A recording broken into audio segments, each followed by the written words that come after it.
What is up, everybody? My name is Sammy Darn. If you guys are brand new here, make sure to like, subscribe, and comment down below. So today I'm going to do 10 haunted places in my hometown in Ohio. I hope you guys enjoy. Let's get this video on the road. Let's go. Let's take a look at these 10 places throughout Ohio that are haunted. The Ohio State Reformatory is located in Mansfield, Ohio.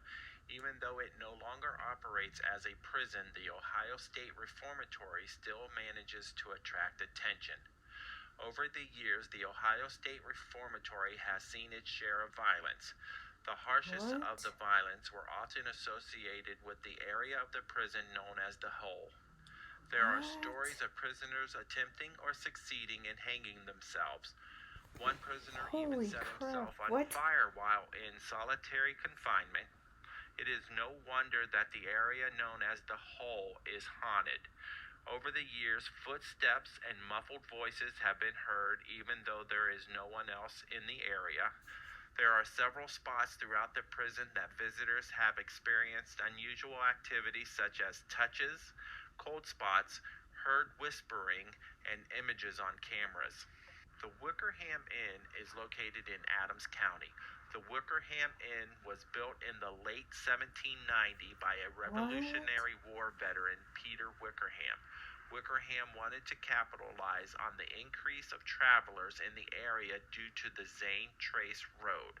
The road was the first official road in the Northwest Territory. After spending some time in the tavern, which was located in the inn, a driver was bragging about a large sum of money he was carrying before he turned in for the night. When the driver did not come down to check out the next morning, an inn employee was sent to his room and discovered a horrible sight. The room was covered in blood. A headless outline of the driver was created when the blood seeped into the floorboards, but there was no body. Wickerman ordered an employee to scour the floors to remove the outline, which was unsuccessful. Many say the blood stain is still there to this day. The ghost of the driver began making himself known shortly after. The silhouette of a headless man was seen by people in the upstairs window. Today the inn is privately owned, but neighbors and nearby residents still claim to have seen the headless silhouette looking out the window. Camp Chase is located in Columbus, Ohio, which served as a Confederate prison camp. There were over 2,000 deaths due to poor condition and disease. Majority of the men were buried in the prison cemetery. People would think the haunting would be that of soldiers buried in the cemetery, but instead it is of a woman in gray. The woman in gray has been seen walking in the cemetery. She appears to be young and dressed in a gray traveling suit from the Civil War era. She is often seen standing over the grave of Benjamin Allen. After the woman is spotted at the grave, flowers appear lying next to the tombstone. The mournful weeping of a woman was heard during a Civil War reenactment near the cemetery. No source of the weeping was ever found. Some say she is the bride of Benjamin, weeping over the reunion that never happened. Some say she made the trip to the cemetery before she died. The Buxton Inn is located in Licking County, Ohio. The inn is known as one of the oldest continually operating inns in Ohio. The inn was built in 1812 by Orrin Granger, which it served as a post office and stagecoach stop. Major Buxton operated the inn in the mid-1800s. He ran the operation until shortly after the turn of the century. Bonnie Bunnell was innkeeper until her death in the 1960s. The Buxton Inn is haunted by several ghosts, which are former owners or innkeepers. Orrin Granger is said to make an appearance at the inn. He is described as an elderly man wearing old-fashioned breeches. He has also been accused of stealing pies from the pantry. Major Buxton has also taken up residence at the inn. He is spotted mostly in the dining room. Guests have no trouble recognizing the Major because his portrait hangs at the inn. Also, Bonnie Bunnell has taken up residence at the inn.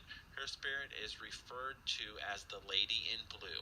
This is based on her often appearing in a blue dress. Bonnie died in a room at the inn. She is known to frequent other areas of the inn, often preceded by a sweet smell of perfume. There is one final ghost guest, which is a phantom cat. This ghost is often seen wandering the hallways and entering some rooms.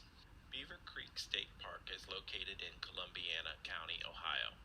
The ruins of a canal system built in the 1800s are located inside the state park. The canal system has two locks that are said to be haunted. The first lock that is haunted is said to be Jake's Lock. Jake was killed by a lightning strike when making his rounds along the top of the lock.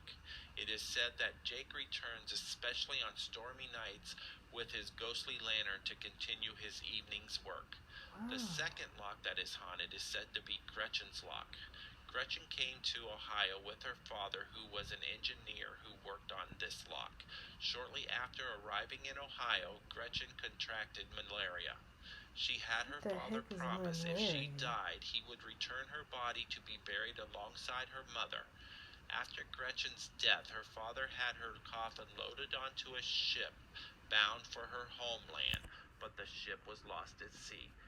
Gretchen, pleading to rejoin her mother, makes an appearance at the lock every year on the anniversary of her death. The Ashtabula train disaster happened in Ashtabula County, Ohio.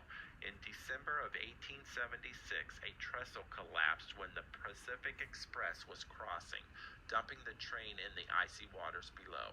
92 of the 160 passengers and crew perished in the accident. 25 corpses are interned at the nearby Chestnut Grove Cemetery. After the inquest into the incident, 2 suicides followed. One was the bridge engineer, who was interned at the cemetery. A couple years later, the designer and architect killed himself. Visitors to the memorial who take photographs find odd things in their pictures. Men and women in period clothing are spotted among the tombstones. Also, a man thought to be the bridge engineer is seen weeping by the memorial. Lucy Run Road and Batavia Cemetery are located in Claremont County, Ohio.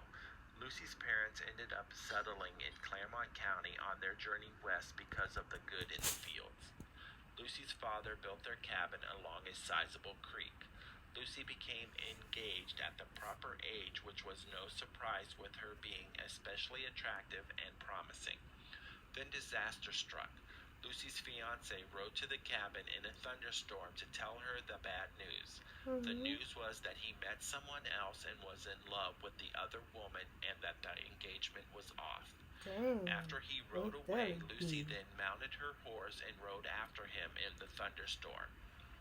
Missing the bridge because visibility was almost impossible, Lucy rode into the swollen creek. Lucy was thrown from her horse and swept away and drowned in the muddy water. Since then, travelers have been startled by a figure in white dashing across the road to evaporate before their eyes at the gate of the Batavia Cemetery where Lucy is buried. The Coshocton County Cemetery is located near West Lafayette, which is a village in Coshocton County, Ohio. The cemetery is supposedly haunted by a woman named Mary Stockham. Stockham's second husband killed her daughter. When her husband was hung, Mary vowed revenge. One by one, the remaining 9 kids started dying, apparently from a fever. The town fathers had Mary burned as a witch when the 5th child died. After the 6th child died, they dug Mary up and cut off her head and buried her head outside the cemetery. To this day, people have seen Mary searching for her head and her children. The Kelton House, located in Columbus, Ohio, is now a museum. This home was built in 1854 for Fernando and Sophia Kelton and remained in their family for 3 generations. Several members of the Kelton family from these generations are believed to still haunt the house. Both Fernando and Sophia have been seen in the house. with Sophia known to greet visitors, while Fernando tends to cause them to bump into him before disappearing. Their eldest son died when he was just 18 years old while fighting for the Union, and he has repeatedly been seen inside and outside of the house in his uniform. The last Kelton to live in the house, Grace, an interior designer, has also been seen and felt throughout the house. Items have gone missing only to turn up in odd spots, and furniture that is rearranged has a tendency to be put back when the staff returns the next day. The Woodland Cemetery is located in Ironton, Ohio. This cemetery has three hauntings. The first is of a young woman whose husband killed her by throwing her down a flight of stairs. The life-size statue of the woman stands over her grave. A handprint appears on her cheek even after the cheek has been sandblasted. The statue is supposed to be warm all the time, even in the coldest months. The second haunting is of a Russian ballerina. The ballerina's likeness is carved into the mausoleum. On nights with a full moon, it is said you can see her dancing outside the mausoleum. The third haunting is of Dr. Joseph Lowry. Dr. Lowry is seeking revenge for his murder. Dr. Lowry is often seen with his mother, who died from a broken neck when she was thrown from her carriage by a spooked horse. They are seen walking together toward the cemetery gates. So if you guys like this video, please give me a thumbs up, like, and subscribe, and comment down below. And I hope you guys enjoy my creepy haunted places in my hometown, Ohio. I'll do more videos about my hometown state next week. And I want to do a birthday vlog tomorrow, which me by making me a slideshow. And I hope you guys wish me a happy birthday. I'll be 25 tomorrow, so I'll make sure all you guys wish me a happy birthday tomorrow. And I'll do a video of it tomorrow if you guys want me to. And hope you guys having a wonderful day. Bye, guys.